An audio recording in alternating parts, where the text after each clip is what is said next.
Alice in Wonderland, Chapter 5. Advice from a Caterpillar.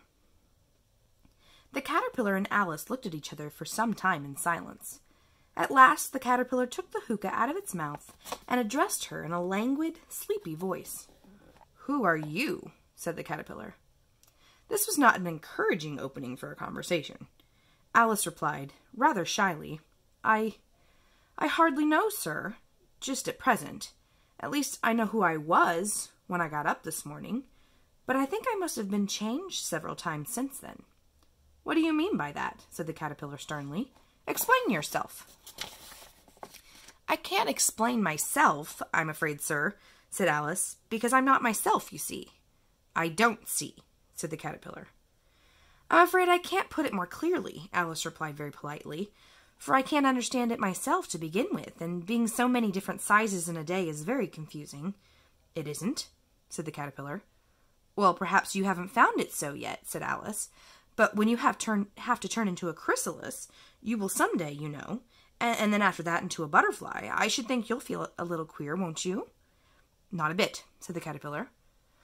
"Well, perhaps your feelings may be different," said Alice. "All I know is it would feel very queer to me."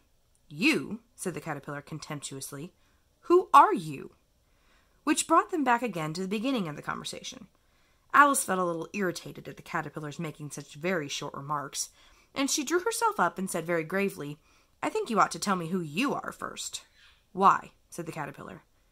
Here was another puzzling question, and as Alice could not think of any good reason, and as the caterpillar seemed to be in a very unpleasant state of mind, she turned away.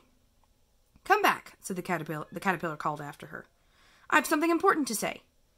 This sounded promising, certainly. Alice turned and came back again.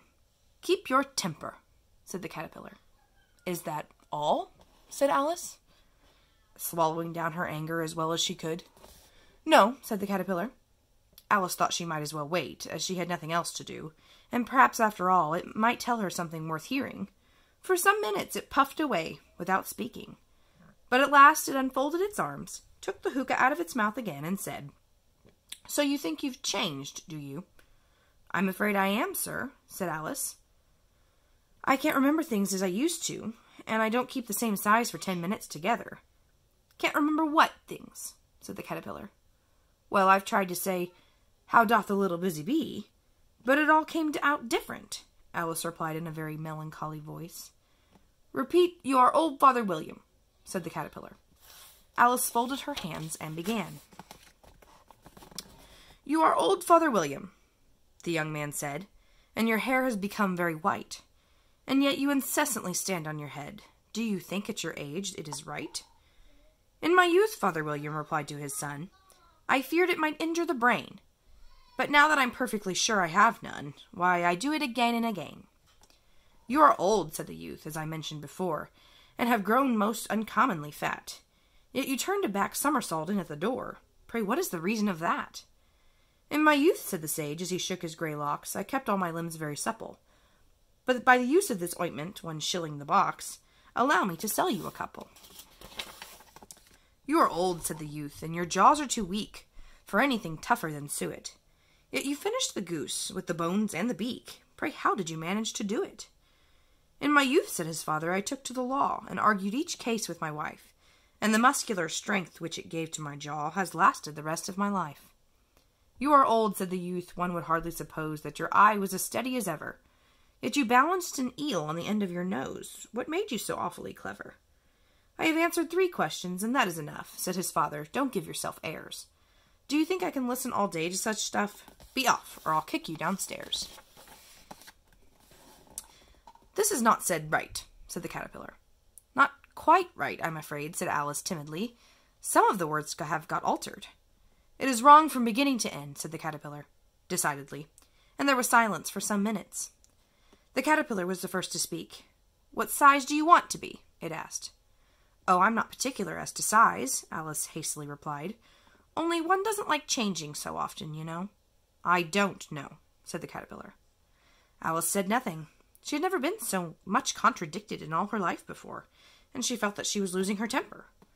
"Are you content now?" said the caterpillar. "Well, I should like to be a little larger, sir, if you wouldn't mind," said Alice, 3 inches is such a wretched height to be.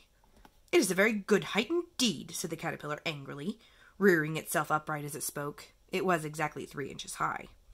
But I'm not used to it, pleaded poor Alice in a piteous tone, and she thought to herself, I wish the creatures wouldn't be so easily offended. You'll get used to it in time, said the caterpillar, and it put the hookah into its mouth and began smoking again. This time Alice waited patiently until it chose to speak again. In a minute or two the caterpillar took the hookah out of its mouth and yawned once or twice and shook itself. Then it got down off the mushroom and crawled away into the grass, merely remarking as it went, One side will make you grow taller, and the other side will make you grow shorter. One side of what? The other side of what? Thought Alice to herself. Of the mushroom, said the caterpillar, just as if she had asked it out loud, and in another moment it was out of sight. Alice remained looking thoughtfully at the mushroom for a minute, trying to make out which were the 2 sides of it, and as it was perfectly round, she found this was a very difficult question. However, at last she stretched her arms round it as far as they would go, and broke off a bit of the edge with each hand. And now, which is which? She said to herself, and nibbled a little of the right-hand bit to try the effect. The next moment she felt a violent blow underneath her chin. It had struck her foot. She was a good deal frightened by this very sudden change, but she felt that there was no time to be lost, as she was shrinking rapidly, so she set to work at once to eat some of the other bit. Her chin was pressed so closely against her foot that there was hardly room enough for her to open her mouth, but she did it at last and managed to swallow a morsel of the left-hand bit. Come, my head's free at last, said Alice in a tone of delight, which changed into alarm in another moment when she found that her shoulders were nowhere to be found. All she could see when she looked down was an immense length of neck, which seemed to rise like a stalk out of a sea of green leaves that lay far below her. What can all that green stuff be? Said Alice. And where have my shoulders got to? And oh, my poor hands! How is it I can't see you? She was moving them about as she spoke, but no result seemed to follow, except a little shaking among the distant green leaves. As there seemed to be no chance of getting her hands up to her head, she tried to get her head down to them, and was delighted to find that her neck would bend about easily in any direction, like a serpent. She had just succeeded in curving down into a graceful zigzag and was going to dive in among the leaves, which she found to be nothing but the tops of the trees under which she had been wandering, when a sharp hiss made her draw back in a hurry. A large pigeon had flown into her face and was beating her violently with its wings. "Serpent!" screamed the pigeon. "I'm not a serpent," said Alice indignantly. "Let me alone." "Serpent, I say again," repeated the pigeon, but in a more subdued tone, and added with a kind of sob, "I've tried every way, and nothing seems to suit them." "I haven't the least idea what you're talking about," said Alice. "I've tried the roots of trees, and I've tried banks, and I've tried hedges," the pigeon went on, without attending to her. "But those serpents, there's no pleasing them." Alice was more and more puzzled, but she thought there was no use in saying anything more till the pigeon had finished. "As if it wasn't trouble enough hatching the eggs," said the pigeon, "but I must be on the lookout for serpents night and day. Why, I haven't had a wink of sleep these 3 weeks. "I'm very sorry you've been annoyed," said Alice, who was beginning to see its meaning. "And just as I'd taken the highest tree in the wood," continued the pigeon, raising its voice to a shriek, "and just as I was thinking I should be free of them at last, they must needs come wriggling down from the sky. Ugh! Serpent!" "But I'm not a serpent, I tell you," said Alice. I'm a... "Well, what are you?" said the pigeon. "I can see you're trying to invent something." I'm a little girl," said Alice, rather doubtfully, as she remembered the number of changes she had gone through that day. "A likely story, indeed," said the pigeon in a tone of the deepest contempt. "I've seen a many good little girls in my time, but never one with such a neck as that. No, no, you're a serpent, and there's no use denying it. I suppose you'll be telling me next that you have never tasted an egg?" "I have tasted eggs, certainly," said Alice, who was a very truthful child, "but little girls eat eggs quite as much as serpents do, you know." "I don't believe it," said the pigeon. "But if they do, why then, they're a kind of serpent. That's all I can say." This was such a new idea to Alice that she was quite silent for a minute or two, which gave the pigeon opportunity of adding, "You're looking for eggs. I know that well enough. And what does it matter to me whether you're a little girl or a serpent?" "It matters a good deal to me," said Alice hastily. "But I'm not looking for eggs, as it happens. And if I was, I shouldn't want yours. I don't like them raw." "Well, be off then," said the pigeon in a sulky tone, as it settled down again in its nest. Alice crouched down among the trees as well as she could, for her neck kept getting entangled among the branches, and every now and then she had to stop and untwist it.